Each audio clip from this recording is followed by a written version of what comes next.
Hello everyone, welcome to my YouTube channel. Me Deepika Saini, welcome you all.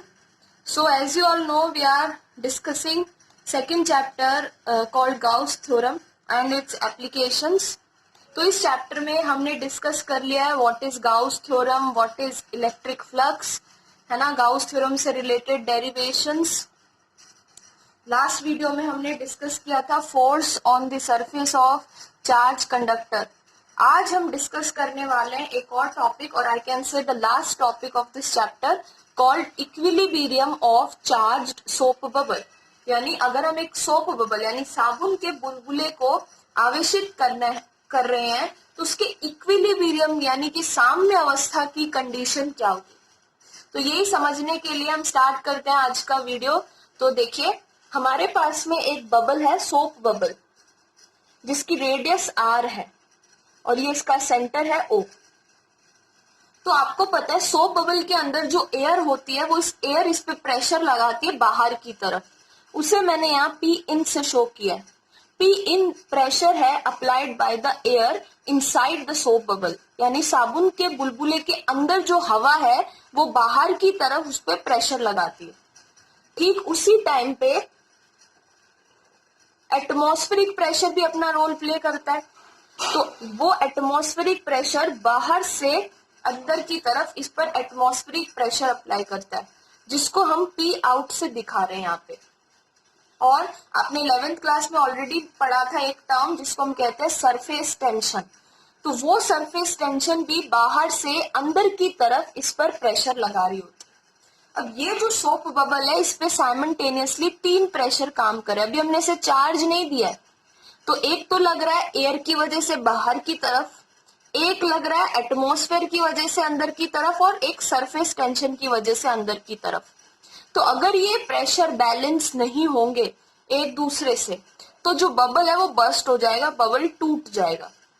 हम चाहते हैं कि एक ऐसी कंडीशन मिल जाए, एक ऐसा इक्वेशन आ जाए, ऐसी कोई भी क्या कह सकते हो शर्त मिल जाए जिससे हमें पता चल जाए कि बबल को बनाए रखने के लिए हमें क्या करना पड़ेगा. तो हमने इस सिचुएशन में इक्विलिब्रियम की कंडीशन लगाई. तो अंदर लगने वाला प्रेशर इक्वल होना चाहिए बाहर लगने वाले प्रेशर के, तभी ये बबल बस्ट नहीं करेगा. तो मैंने यहाँ लिख दिया P in equals to P. P मैं लिख रही हूँ pressure due to surface tension, और P out I am sorry. हाँ, अब मैंने पी आउट को इधर शिफ्ट कर दिया. तो अंदर और बाहर का जो एक्सेस प्रेशर है, हम इसे लिख सकते हैं एक्सेस प्रेशर, वो इक्वल आ गया 4T/R के. ये फॉर्मूला होता है pressure due to surface tension of soap bubble, 4T/R. तो हमें समझ में आ गया कि अगर हमें इस बबल को बनाए रखना है, बर्स्ट होने से बचाना है, तो ये जो एक्सेस प्रेशर काम कर रहा है इन और आउट में का जो डिफरेंस यहाँ पे काम कर रहा है, ये 4T/R के इक्वल आना चाहिए. और आपको पता होना चाहिए कि ये जो एक्सेस प्रेशर है बाहर की तरफ काम करेगा, क्योंकि ऑफ कोर्स बाहर लगने वाला प्रेशर थोड़ा ज्यादा है. तो इस तरह से हमें समझ में आ गया एक्सेस प्रेशर की वैल्यू.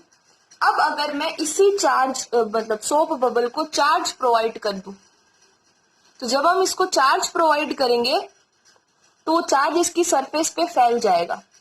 तो अब क्या हो रहा है, देखो, एक तो ये एक्सेस प्रेशर बाहर की तरफ लग रहा है जो हमने अभी यहाँ कैलकुलेट किया था.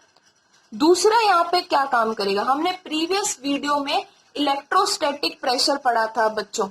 इलेक्ट्रोस्टैटिक प्रेशर का फॉर्मूला आया था σ²/2ε0. तो वो एक्सेस प्रेशर भी बाहर की तरफ काम कर रहा है. तो इस डायग्राम में मैंने वो एक्सेस प्रेशर दिखाया जो बाहर की तरफ लग रहा है, और इलेक्ट्रोस्टैटिक प्रेशर दिखाया जो भी बाहर की तरफ लग रहा है. अब हम इस सिचुएशन में एक मेंशन करना भूल गए हैं, तो रुकिए मैं अभी कर भी देती हूँ. Pressure due to surface tension वो भी तो काम करेगा. तो आपको पता है वो बाहर से अंदर की तरफ काम कर रहा है. तो हम यहाँ पे बना देते हैं एरो, बिल्कुल. तो ये हो गया pressure due to surface tension. तो अगर इस सिचुएशन में इक्विलिब्रियम अचीव करना चाहें तो वापस से इक्वेशन लिख दिया. तो ये दोनों अंदर से बाहर लग रहे हैं तो ऐड हो गए, इक्वल होना चाहिए पी के. अब मान लो इस बबल को बर्स्ट होने से बचाना चाहते हैं हम. तो अगर हम इसे बचाना चाहते हैं तो हम कहेंगे कि जो एक्सेस प्रेशर है ये अपने आप को 0 कर लेता है. तो अगर ये 0 हो जाएगा यहाँ पे, तो ये जो इलेक्ट्रोस्टैटिक प्रेशर है ये 40/R के इक्वल हो जाएगा। तो P की फॉर्मूला लिख दिया, यहाँ से सिग्मा की वैल्यू निकाल ली। यहाँ से हमें कंडीशन पता चल सकती है, रेडियस भी निकाल सकते हैं कि कितनी रेडियस होनी चाहिए सोप बबल की कि ये बर्स्ट होने से बच सके। ये था हमारे इस चैप्टर का last topic, equilibrium of charged soap bubble. I hope समझ में आ गया होगा, बहुत सिंपल सा टॉपिक है। यहीं पे हमारा second chapter with numerical and हो जाता है। अब हम डिस्कस करेंगे न्यू चैप्टर जिसका नाम है इलेक्ट्रिक पोटेंशियल। बिल्कुल सही, 10th में आपको थोड़ा बहुत इसका डेफिनेशन और आता है, बट होता क्या है रियलिटी में और कितना इम्पोर्टेंट है ये हम अगले वीडियो में डिस्कस करेंगे।